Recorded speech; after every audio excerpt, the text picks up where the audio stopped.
Number EQ শেষ, এখন 2 number ইকিউটা দেখবো। তো কোয়েশ্চনটা দেখি, classify antiasthmatic drugs with examples, role of nurses to manage a patient with asthma. তো আমাদের অ্যান্টিঅ্যাসমাটিক ড্রাগের ক্লাসিফিকেশন করছে, তো আমরা এটা এই যে ক্লাসিফিকেশন লিখছি। এটা ক্লাসিফিকেশন দুইটা, একটা হচ্ছে ব্রঙ্কোডিলেটর আর একটা হচ্ছে অ্যান্টি ইনফ্ল্যামেটরি। দুইটা টাইপসের ক্লাসিফিকেশন আছে। ব্রঙ্কোডিলেটরের মধ্যে আছে তিনটা, একটা হচ্ছে সিলেক্টিভ বি টু অ্যাগোনিস্ট, আর একটা হচ্ছে অ্যান্টি মুস্কারিনিক এজেন্ট, আর একটা হচ্ছে মিথাইল জেনথিনস। তো অ্যাগোনিস্ট, এখানে সিলেক্টিভ বি টু অ্যাগোনিস্ট এটা পড়ে, এটা অ্যাগোনিস্ট মানে হচ্ছে উইথ বা সাথে, কিছু উইথ বা এই সাথে। অ্যাগোনিস্টের অর্থ হচ্ছে এটা, এটা হচ্ছে দুইটা আছে types, short acting, long acting. এটা হচ্ছে 2 থেকে 6 আওয়ার্স। এটার এক্সাম্পল হচ্ছে সালবুটামল, আর একটা হচ্ছে long active greater than 12 hours. এটার এক্সাম্পল হচ্ছে সালমেটেরল। এরপর অ্যান্টি মুস্কারিনিক এজেন্ট, এটা এক্সাম্পল দেখি, এটা হচ্ছে টিট্রোপিয়াম এট্রোপিন। হচ্ছে মিথাইল জেন্টিস, এটার এক্সাম্পল দেখি অ্যামাইনোফাইলিন, থিওফাইলিন। এগুলো মুখস্থ রাখতে হবে, এখানে বোঝানোর মতো কিছু নেই। এরপর বি নাম্বার দেখি অ্যান্টি ইনফ্ল্যামেটরি। অ্যান্টি ইনফ্ল্যামেটরি মধ্যে হচ্ছে তিনটা আছে, একটা হচ্ছে কর্টিকোস্টেরয়েড, এইটার এক্সাম্পল হচ্ছে হাইড্রোকর্টিসন, এটা ইনজেকশন। এরপরে আরো দুইটা আছে,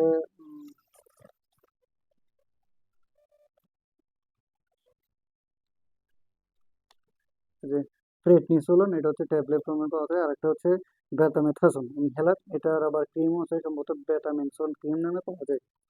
তারপর দেখি 2 নাম্বারটা হচ্ছে লিউকোট্রিন রিসেপ্টর অ্যান্টাগনিস্ট। অ্যান্টাগনিস্ট, এই যে একটু আগে অ্যাগনিস্ট মানে উইথ দেখছিলাম না, আর অ্যান্টাগনিস্ট মানে হচ্ছে এগেইনস্ট, মানে এটার বিরুদ্ধে,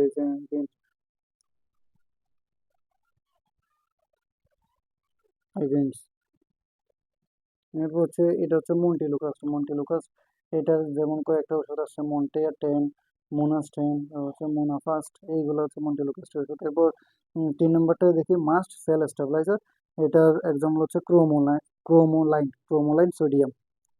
এরপরে আমাদের ক্লাসিফিকেশন শেষ, এখন এরপরে কোয়েশ্চেন করছে role of nurses to manage a patient with asthma. তো আমরা দেখি এটার 1 নাম্বারটা আমি শর্টকাট করে লিখার চেষ্টা করছি, এটা বই থেকে নিয়েছিলাম।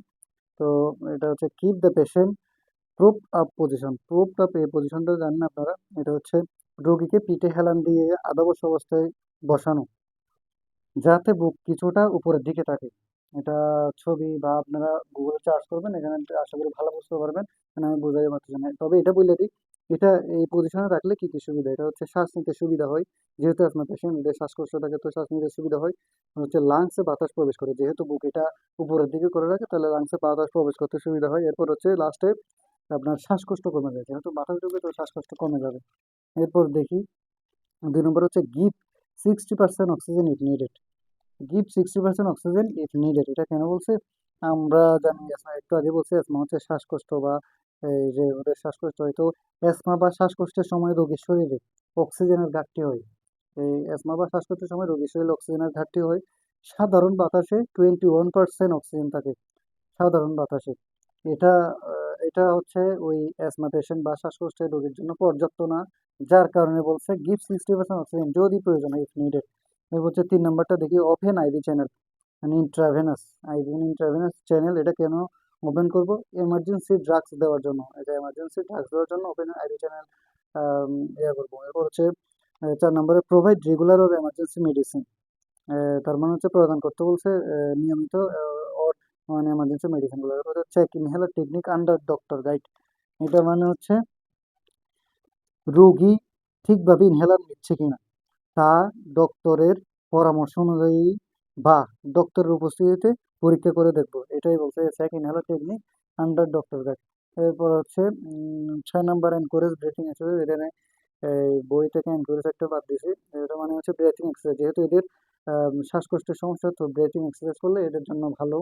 এরপর 7 নম্বর হচ্ছে identify and avoid trigger factor. তো আমি আইডেন্টিফাই মানে কি, চিহ্নিত করা, অ্যান্ড অ্যাভয়েড মানে হচ্ছে কি, এড়িয়ে চলা। তো ট্রিগার ফ্যাক্টর, এখানে ট্রিগার ফ্যাক্টর বলতে বোঝায় যে জিনিসগুলো অ্যাসমার সমস্যা বাড়ে, এটাই বোঝাচ্ছে ট্রিগার ফ্যাক্টর।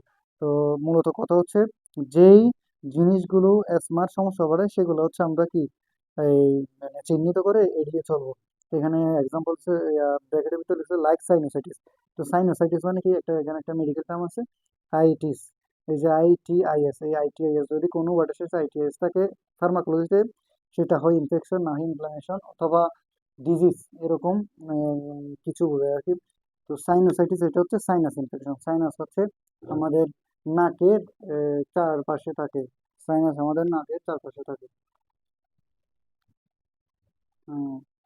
উম, তো এরপর এটাতে যাই, এনশিওর প্রপার ডাইট। প্রপার ডাইট এখানে বলতে হচ্ছে পুষ্টিকর খাবার বলছেন, হাইড্রেশন মানে জল বা পানি। হচ্ছে এখানের মধ্যে এক্সাম্পল হচ্ছে ফিশ অয়েল, ভিটামিন সি অথবা মিনারেলস। তো এগুলো আমরা দেখি।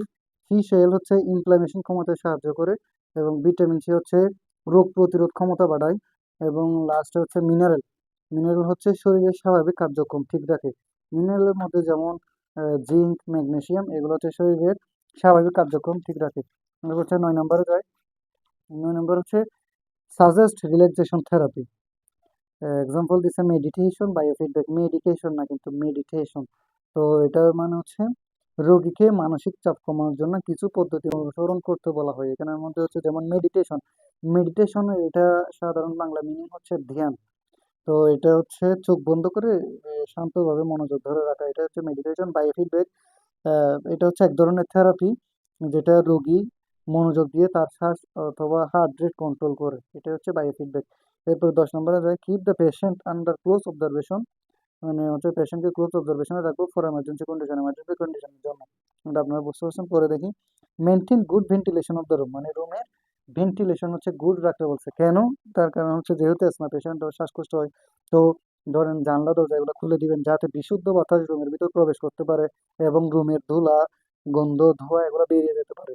এরপর আছে 12 নম্বর হচ্ছে educate the patient and family about the disease, complication, prevention and management. তো পেশেন্ট এবং তার ফ্যামিলিকে এডুকেট করবো কি সম্পর্কে? ডিজিজ সম্পর্কে, জটিলতা সম্পর্কে, প্রতিরোধ অথবা ম্যানেজমেন্ট এগুলো সম্পর্কে। লাস্ট হলো arrange follow up date of the patient, মানে এই যে পেশেন্টের ফলো আপ ডেট এটা অ্যারেঞ্জ করবো।